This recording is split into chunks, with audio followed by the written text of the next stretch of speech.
I'm Mia. Hi, Mia. Hello. I'm Benicio, hi. Hello. And this is everyone. This is our group. Hello. Should we introduce ourselves now? Yes, please introduce yourselves and maybe tell us about your political beliefs really quickly.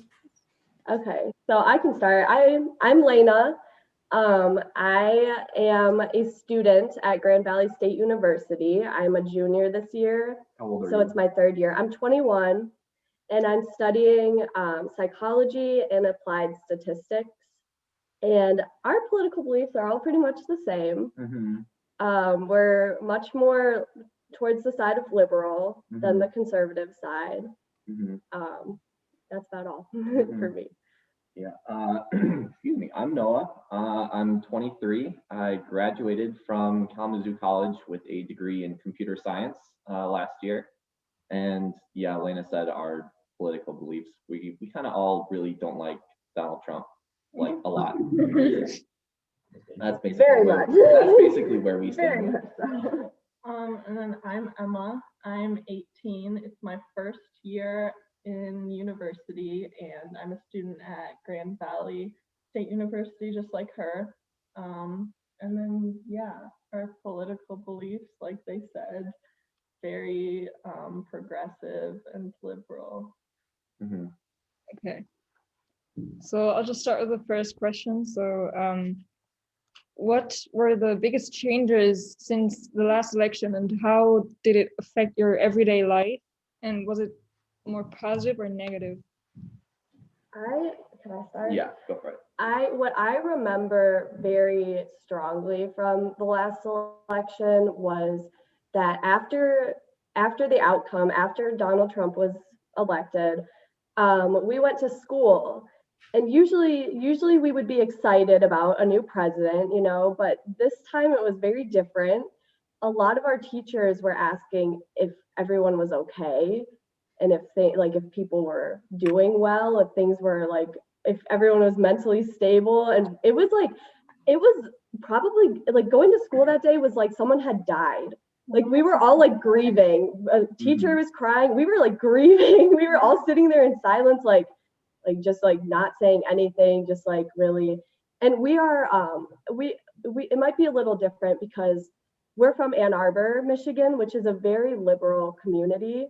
So our experiences in our Ann Arbor public schools may have been different than like surrounding areas because they are more conservative. But I just remember that, and I thought, like, thinking back to the election of Barack Obama, everyone was really excited. They were like showing the election in the auditorium. Everyone was watching it. Everyone was really excited. And then this time it was like, hey, is everyone okay? Like, is everyone doing okay? Like, it just, I feel like that's never a good sign when after an election, everyone's like grieving basically. So that's what I remember significantly from that time period. Mm-hmm. Yeah, I can speak to that too because I was in college the election night, and I was watching it with my friends like as it was happening, and the mood, just what we were all thinking was, this isn't happening, this isn't real. Like it was a dream. It felt like a dream, really, but well, I should say a nightmare actually. We just couldn't believe it. We couldn't believe what we were seeing. It was, no one would have thought that he actually would have won. And then we kind of had to deal with it. We had to start thinking about how we're going to deal with this the next day, which is why everyone was so sad. For me, the biggest thing I remember as far as like policy goes and what he actually did first was just like the amount of raids on immigrants and like the amount of deportation that was happening. That was one of the very first things I noticed. That was like a huge thing.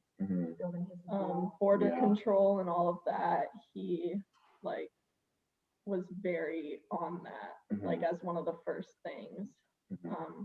So I remember that was a huge thing, and it still is a big thing, but it's less in the news now. So you had some friends too whose parents were. Yeah, one of my friends' dads was like came very close to being deported, So we went and like protested, we rallied around the courtroom, and just like a lot of stuff like that was happening in general. So Okay. And what do you think is going to happen? Like, what affections will it have on your everyday life if Trump or Biden are elected? Like, what are the changes that you will notice the most? What do you think? What I've noticed so much about Trump's presidency is just how divided we've become as a country, because it's not even so much of conservatives and Republicans who support Trump. It's almost a whole different breed of people. It feels like a cult, like some sort of like they're very radical. And I think like as it progresses, people have become more and more divided. And Trump stands up there. I was listening to the debate and he's saying like, oh, we're not divided at all. And I'm like, no, we're very much divided. Like these days, if I find out that someone's a Trump supporter, it sucks because I don't want to judge people based on their views. But now it's like, it's not even a matter of Republican or Democrat. It's more about morality, human decency, morality. And it's so if you hear that someone is a supporter of Trump, you're automatically like realizing what they are actually supporting, and it's scary that they support those things, and those are people that I don't want to be associated with in any way. And it didn't used to be like that. You would hear that someone was a Republican, you'd be like, oh, okay, like that's different from me, but like that's not a big deal. And these days it's just scary how different these people are. And seeing, like, I know there was a rally yesterday. Trump held a rally in a place like 20 minutes away from here or so, or maybe half an hour. And just the amount of people who were there, it's terrifying to see. And so I think that if Trump were to be reelected, we're only going to become more and more divided as a country, which is really scary for me. So I think if Biden were to be elected, hopefully we could maybe come back together as a country. But then there's also the fear of the anger that the Trump supporters will have if he's not elected. So either way, it's going to take a really long time for us to come together as a country once again, because just because of what has happened in the past years. I personally think that if Biden wins or if Trump wins, it's going to be bad either way in the beginning. And then it'll take like, if Biden wins, it would take him a long time to like fix the stuff that Trump has done. So either way, I think it would be pretty negative in the beginning. Like the direct aftermath will be pretty messy. But I feel like at least Biden, maybe it would become positive later on. I feel like with Trump, it's just going to be consistent negative, like consistently worse and worse. So. And also just how it would affect us, like, every day, day to day. I think too with Trump, there's an overwhelming sense that he just likes to help out his rich friends, and he doesn't really have the interest of the common person in America. And so I just feel personally that with a different president, like with Biden, I would feel more comfortable knowing that there's someone who kind of has the interests of people like me in mind, as opposed to the millionaires and billionaires. And so I would just, be a bit more at peace, knowing that, there's a president who will probably maybe fight for me instead of, definitely not fight for me. So yeah, I think that's a big reason too. Okay. And how are you living with the virus? Like, how do the measures affect your everyday life, and what are the consequences? Yeah, a lot of us are basically just living in constant fear. Like it's bad here, and it doesn't look like it's getting any better either, which really, really sucks. And a lot of businesses and places, they want to reopen or are reopening, and there are more people going back to them, and they don't always follow the rules, like with masks and social distancing. And so it's hard right now to picture an outcome where everything turns out being okay. Because right now it just looks like we're, falling. Yep. Yeah. And it's it's really kind of incredible the lengths that some people in government and not in government will go to kind of deny that any of this is happening. Right. Yeah. I think also, for me at least, because I'm not directly on a college campus, but I'm around a college campus, and the area where I am right now there is very conservative areas around. So there's a lot of supporters of Trump in the area here, and that's a big part of it, is that most Trump supporters don't really think that this virus exists, and so they don't wear their masks, they don't socially distance, because the president doesn't do that either. He doesn't advocate for mask wearing. He freaking has it too. He had it, and he's still, like, he had it a couple weeks ago, and now he's holding rallies again, because right, Yeah. the videos that I saw from the rally yesterday, I have some people on my Snapchat who have posted videos of it, and there was just tons and tons of people, crowds of people, everyone's squished together, even if they are wearing a mask.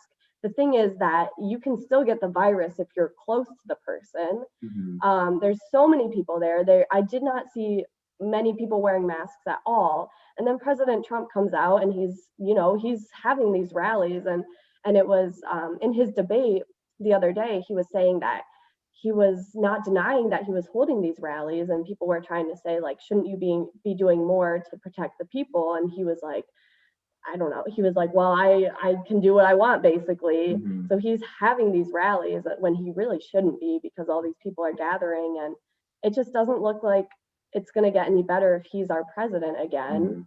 He's not going to put Yeah. he's not going to put policies in place for it.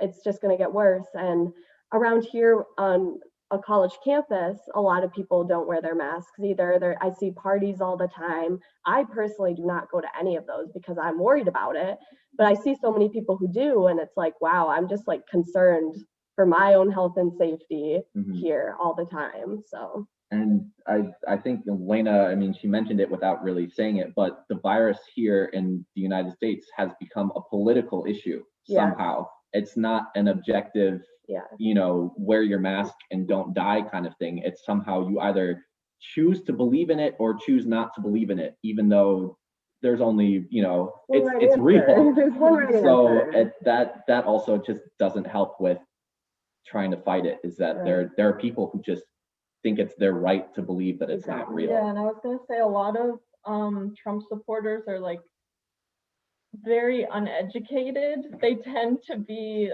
less educated than I'm just It is like it's true. It's true, yeah. he's Yeah. targeting like very uneducated people, and so they are quick to believe the things he says about the virus. And all he says is, don't worry, we have a cure coming very soon, very soon. He says that like every week, He's and been saying nothing that has since March, happened. So yeah. Right. So actually, do you have different measures in different states, or is it all?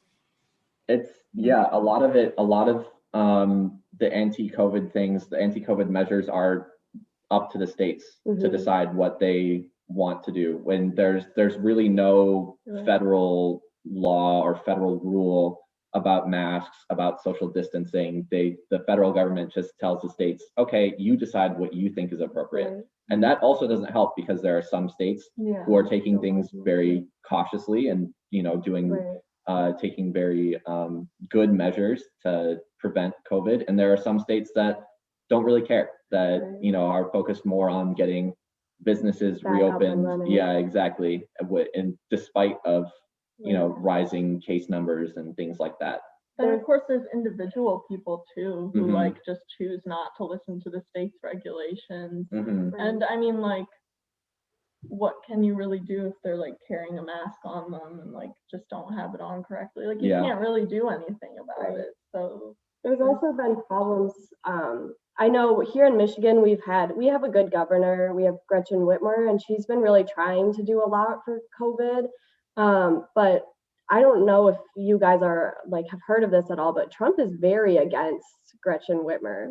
She's very, yeah, she's like, he hates on her all the time. He makes nasty comments to her, and he kind of like makes fun of her for the precautions that she's taking for COVID. And it's like, is that really who we want as the leader of our country? Like, when someone is actually trying to protect like the people in the state, that he's just going to make fun of her for that. It's just really, I couldn't believe it. I couldn't believe he was hating on her for for her, I don't know, the precautions that she was taking. She was just trying to keep her state safe, and he thought that was funny for some reason. And I don't know. People were trying to abduct her. Yeah. I don't know if that's something you guys heard of, but there was a plan to abduct our governor. Yeah. So by Trump supporters. So you mentioned earlier that around in your surroundings there are many Republicans or conservatives. So I assume they probably don't take the measures too seriously. Yes. But I'm just assuming, since you're more liberal, you probably take your own personal measures. So do you sometimes get like comments from other people who don't really believe in it for doing that? I know that I've experienced some of that. A couple of weeks ago, I was invited by a friend to like go over to his place, and I asked how many people were going to be there, and he said about 15. And we were going to come with like maybe 4. I have 4 people living in my place, so we have a house of 4. So we were all going to go over there. But I said, we're not comfortable with that. There's too many people.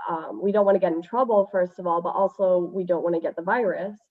And he kind of made some like, I don't know, snarky comments to me. He kind of like didn't really talk to me after that. And he was a little annoyed that like we didn't go over there. But I was like, we're just trying to be safe.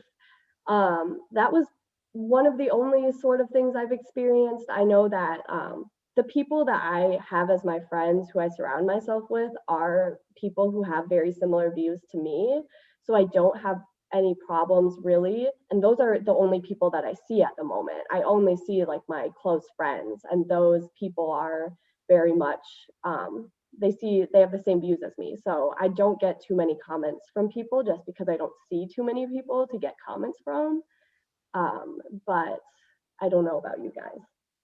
I mean, personally, I haven't really experienced anything like that, but I know for a fact that it happens all the time. There are people who get pushed around, sometimes to the point of, someone will punch another person for wearing a mask. It can get that bad. It's never happened to me. Thankfully, it's never happened to anyone I know, but it happens. And there are a lot of people out there who will, talk bad at you for wearing a mask or for taking precautions against, getting the virus. So it exists. It happens all the time. Yeah, for me too. Nobody has ever said anything to me, because my friends and I, like my sister's friends, we all kind of just stay in our own group.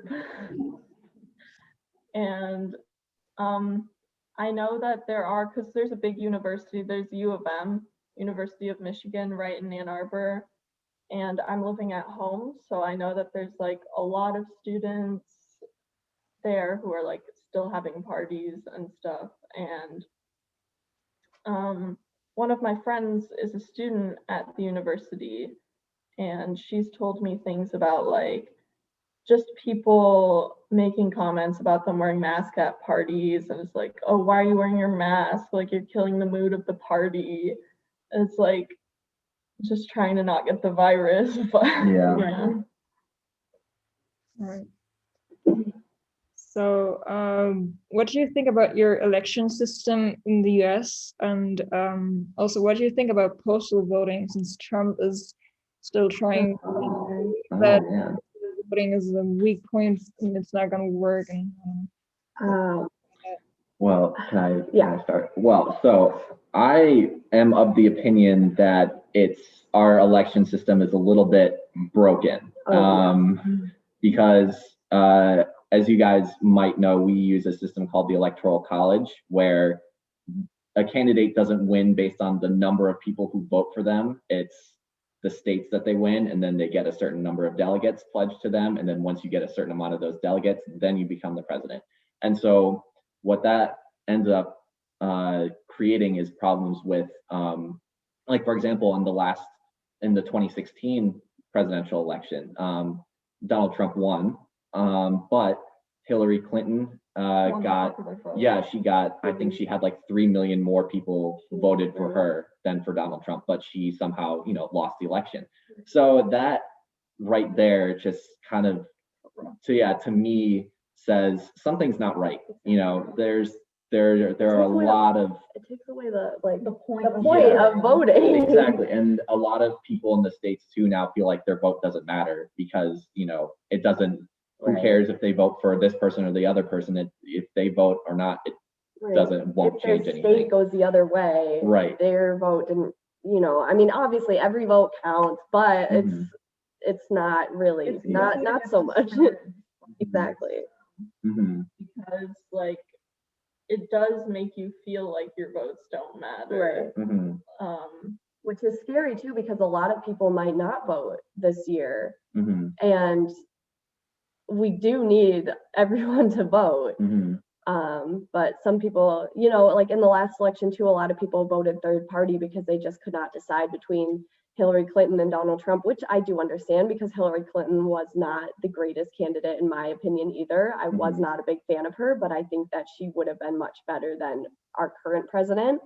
But a lot of people could not decide between the two and voted third party, which I think caused a lot of issues as well. So I'm hoping that something like that doesn't happen again this year. Yeah, and in terms of voting by mail, I mean, it's a very good thing, and I think that everyone in this country should vote through mail this year because of the coronavirus. We don't want to get large groups of people all together because that's how it spreads.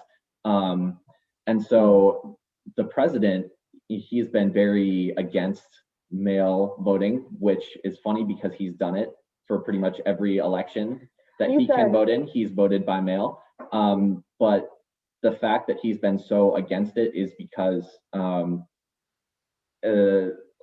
generally for conservatives, the more people who vote, the more liberal leaning the election will turn out to be.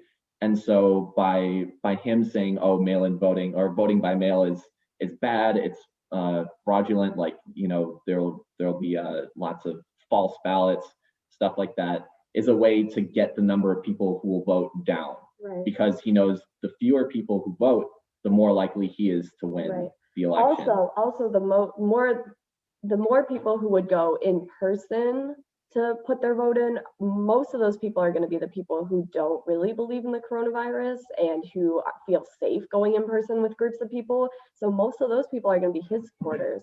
Mail-in ballots are mostly, I know there's exceptions, but the majority of people who are going to vote by mail are going to be voting more liberal. And I think he's just trying to make his chances as high as he can get them. He said in his debate, if you don't vote in person, don't vote at all. That's what he said, which I just think is outrageous, because why is our president not discouraging people from voting? That's just not okay. But and then there's not much evidence there that voting by mail is actually fraudulent. Yeah, there's but he's putting that out there and trying to discourage people, and I just think it's ridiculous. Yeah, he's using fear as but almost the opposite of fear too, because people should be afraid of the coronavirus, but he's telling them not to. But he knows that the liberals are scared of it, as they rightfully should be. So if he can get as many people to vote in person, then most likely those will be his supporters. Yeah. And what are your thoughts about the presidential debates, since that is how Trump mostly gets out his messages? And what do you think about him refusing to do it virtually? Well, I first want to say that I don't think he got any sort of messages out during the debate. Mhm. He did not say a single thing that actually made sense. He just tried to interrupt. Like, he had no point. He did not actually say anything. Because I watched the whole debate. The whole time I was like, other than that, he's not going to condemn white supremacy. That was one Mhm. thing that he did say, which, God, I don't know Yeah. how to feel about that. That's really great. I don't think his point of that debate was to actually get any messages across. I think that his point was to make Biden nervous. Mhm. He was trying really hard the whole time to just agitate Biden and get him off his game Right. to make him seem weaker when really Right. like he's just being loud. He doesn't have any actual like Mhm. evidence to back up his claims. Mhm. He's just using his like confidence and loudness to make people believe in him and showing like, oh, look at Biden, he's like stumbling over his words over here, like you don't want him to be your president, when like really it doesn't matter, Mhm. like it doesn't matter as much how they're saying it. Like it does matter for a president to have confidence and like be Right. sure of themselves, You also have but to actually you put out also have to information. have, yeah, you have to have Mhm. like substance to your Exactly. to what you're saying. Trump had Mhm. absolutely no substance to anything that he was saying. Mhm. And I just think it's very disrespectful that he was not willing to do a virtual debate, because with the Mhm. state of the country, especially because he had corona when the debate was going on. He had the virus. Mhm. We didn't know it yet, but Mhm. he did. And I just think that's like exactly irresponsible and disrespectful. Yeah. But yeah, the debate itself was just awful. It was It horrible. was, anyone who watched it knows you needed to drink at least like 4 or 5 beers to get through It the was- whole thing it was without bad. losing your mind. It was really bad. Yeah, it was terrible. It was just wow. Yeah. I couldn't So believe what I was seeing. I can kind of understand why he rejected a virtual debate, because even in person, like, it was just terrible. So virtually it would have just been more terrible. Yeah. But How I much more terrible could it have been? I still I think don't know. I still think he should have done it and tried to at least present a point with substance in a virtual debate, as opposed to just outright refusing to do it. Exactly. Do you think the separate town halls were better? Like, did you get maybe more out of it since there was no Trump interrupting Biden? I think so, but I also think in those town halls there's more of a susceptibility to misinformation, because your opponent is not directly across from you challenging everything you say. And so in those settings, you can basically kind of just say whatever the heck you want, and no one's gonna interrupt you, no one's gonna argue with you, no one's going to, uh, do any of that. But I think it was effective in that in the town halls, they were talking about policy and they were laying out plans and they were saying what they're actually going to do, instead of calling each other names or things like that. Right. So ultimately, yes, I think the town halls were more productive than the debates, because you get a closer look at the candidate themselves and what their plans are, which is what you want to vote for. Yeah, like nobody cares about watching like 2 hours of them spitting insults at each other. Right, Like that's not exactly. what I want to know about my president. I'm gonna vote for Like, the louder one. Oh, Yeah. wow. it was giving absolutely no like helpful information other Yeah. than Trump being like, why won't you say law enforcement to Biden Mhm. over and over? Yeah. So I have some questions about the economy. Mhm. I wanted to ask, how is the situation with the unemployment in regard of the coronavirus? Are there some friends of you who didn't find a job? Or Yeah, well, unemployment is very, very high at the moment. There are a lot of people. Quite what Donald Trump said. Yeah, a lot of people are out of work, and we have, each state has an unemployment program. So if you are unemployed, you can sign up for this program and you get a check in the mail every week for a certain amount of money. And at the beginning of Corona, they increased that amount of money of what you got per week, because so many people were out of work. but they only made it last for like a couple months. They said like, oh, here's like one check for you, and you should be set for, you know, the rest of this corona thing. And it was like $1,200, and they were like, oh yeah, just make that last over the course of, you know, however long this lasts, because that works, right? So yeah, we have a very big problem with those. Also, the unemployment programs that the states have, all of them are very underfunded. They don't get enough money. And so now that there are a record amount of people who don't have a job, a record amount of people who need that unemployment money, and that money is not there, it's creating big problems now. And yeah, like for me personally, I have a lot of friends who worked in restaurants and things like that who don't have jobs anymore, who haven't worked since March. And finding new jobs too is very complicated because there are not a lot of places right now who want to bring in new people, or who are even open. Yeah, or who are open. So it's a very very big problem here. And But yeah, I'm lucky in that I have a job, I have a stable job. But there are millions and millions of people in this country who are not, who Right. didn't get as lucky. Yeah, I don't know if you I don't guys. have much to say. Yeah, they're still in school, so I don't know too much about the. I mean, I've obviously seen it, but I do think that in order to get our economy back to where it needs to be, we do need to control the virus first. Mhm, The thing absolutely. is, we should not be rushing to open things up because more people will start going to those places and start contracting the virus, and then they'll have to shut down again. So I think that the main priority should be to control the virus first and help those who need the money, and then worry about reopening our economy and going back to where we And a were. big thing that goes into that too is like the amount of universities that are open, just Oh, because Mhm. they need the money, they want the money, and that's a big problem too. I personally don't think any schools should have in-person classes right now, given the state of like the virus in the US. Mhm. But yeah, that's like due to people just being money hungry and Mhm. wanting to keep their schools open as long as they can Mhm. without getting in trouble. Yeah. Doesn't it sound wonderful over here it's at the great. moment? Dream. Yeah. Wow, the American dream. Kill me.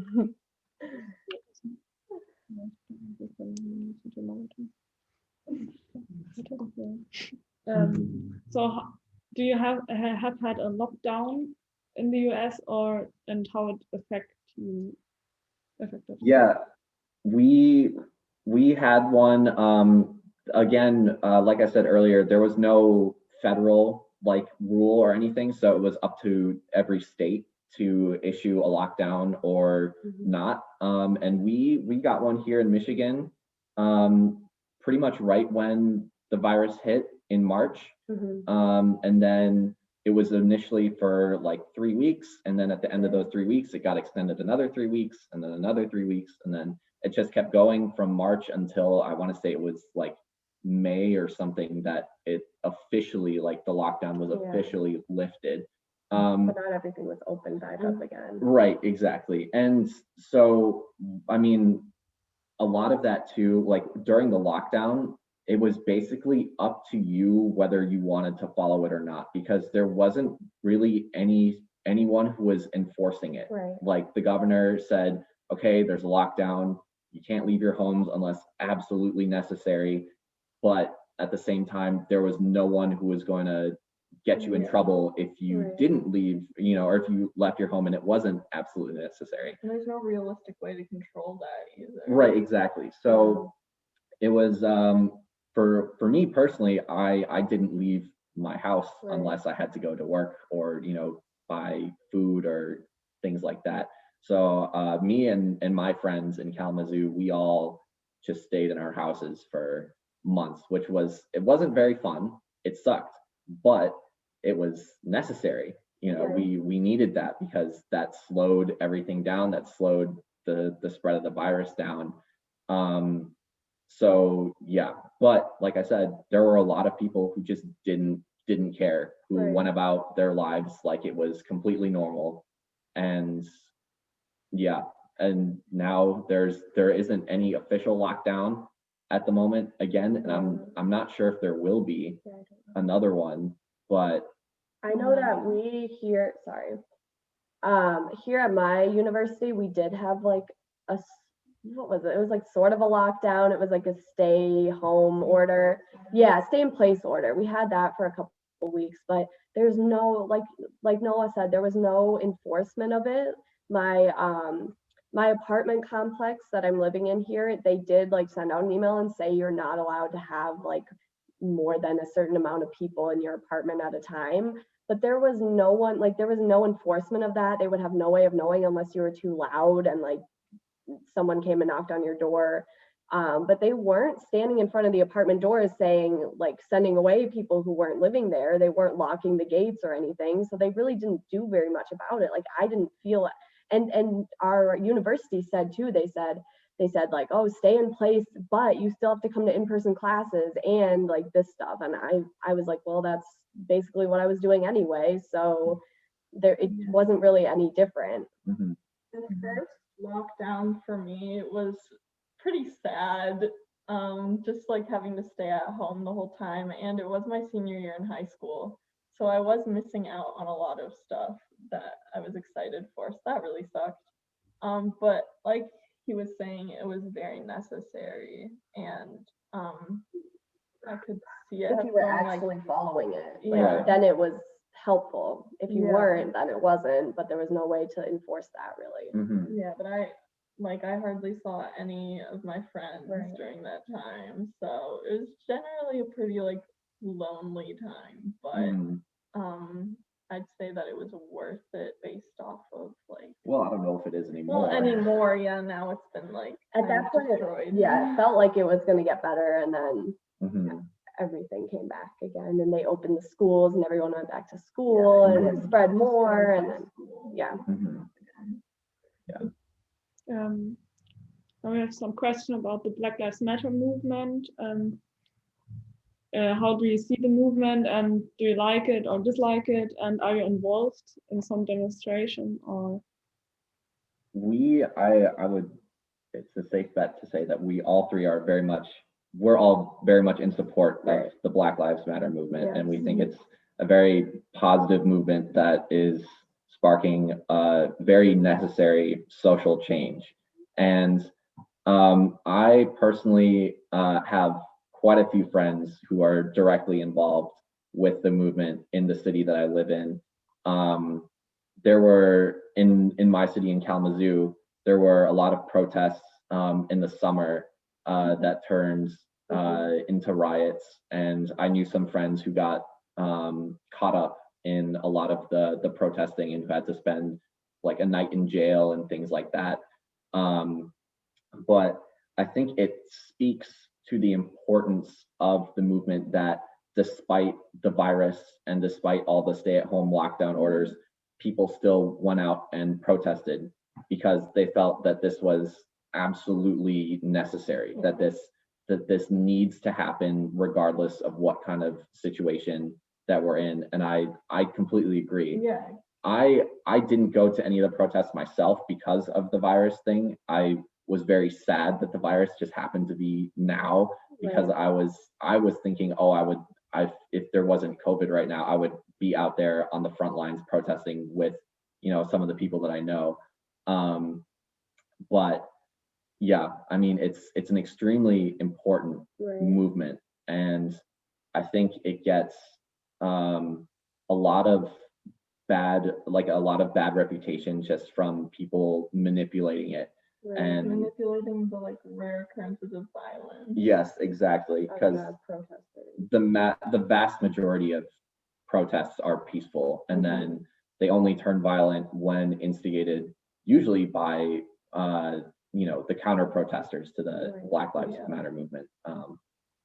But Yeah, anything, you guys. I personally went to quite a few of the protests in the summer because Ann Arbor is always very on top of it when it comes to like protests. They're very politically active. Yeah.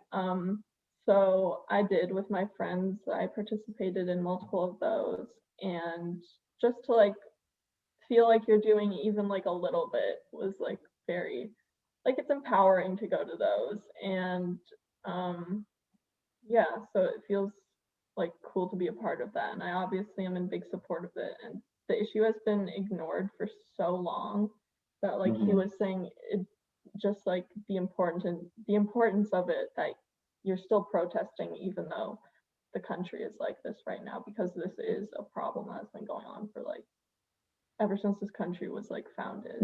Hundreds of years. So yeah, like they deserve to have that, like, and they have for forever. So yeah. If any of you guys want to visit, I would recommend waiting for a little while at least. Don't come to the US anytime soon. It's not that great, I promise you. It's really not that fantastic at the moment. Okay, so I guess that's pretty much it. Thanks a lot for participating. Thanks for having us. Yes, thank you so much. Dankeschön. Sorry, we should. Vielen Dank. Yes. Vielen Dank. Bye.